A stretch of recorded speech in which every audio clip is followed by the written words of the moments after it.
Pemirsa, kasus penderita COVID-19 di Jember kini kembali bertambah.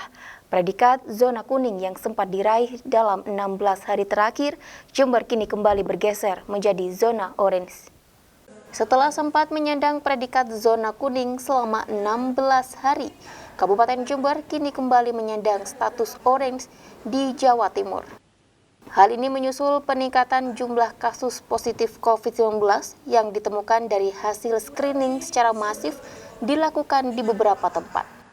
Merespon temuan ini, Senin siang, tim gugus tugas percepatan penanganan COVID-19 Pemkab Jember melakukan apel guna menyikapi perubahan status dari zona kuning menjadi zona orange. Apel berlangsung di Pendopo Wahya Wibawa Graha. Seluruh tim gugus tugas COVID-19 dihimbau tidak lagi mensosialisasikan new normal sesuai surat edaran Kementerian Kesehatan, namun mensosialisasikan adaptasi kebiasaan baru di tengah pandemi, khususnya dalam hal penerapan disiplin protokol kesehatan COVID-19 dalam beraktivitas sehari-hari. Sebelumnya, Kabupaten Jember telah masuk dalam zona kuning sebaran COVID-19 di Jawa Timur. Namun status zona kuning hanya bertahan selama 16 hari saja. Dan sejak 15 Juli kemarin, Kabupaten Jember kembali masuk dalam zona orange seiring bertambahnya kasus positif COVID-19.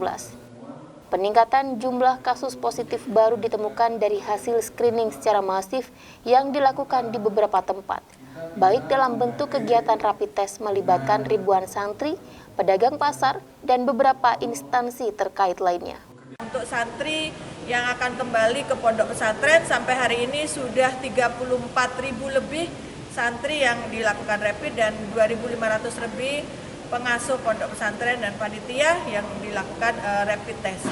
Dari yang dilakukan rapid test tersebut, ada beberapa yang reaktif.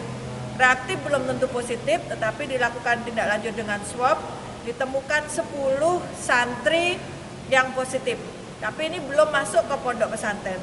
Dan ini tidak masalah, karena mereka juga sudah dirawat. Tidak ada yang perlu distigmakan negatif. Siapapun bisa terkena COVID ini. Dan yang terkena tidak perlu merasa malu, tidak perlu merasa menjadi orang yang terhina dan tidak perlu dikucilkan.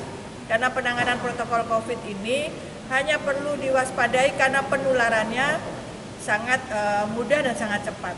Untuk itu, selama protokol COVID digunakan, insya Allah kita semua bisa segera mengatasi dan memutus rantai penularan COVID ini.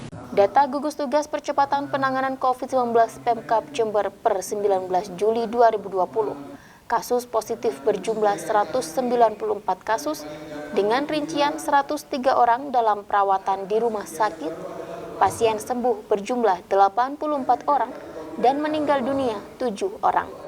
Sedangkan jumlah kasus kontak erat sebanyak 2.483 kasus. Sementara untuk kasus suspek 1.542 orang yang kini dalam pemantauan. Tim Liputan News FTV Jember melaporkan.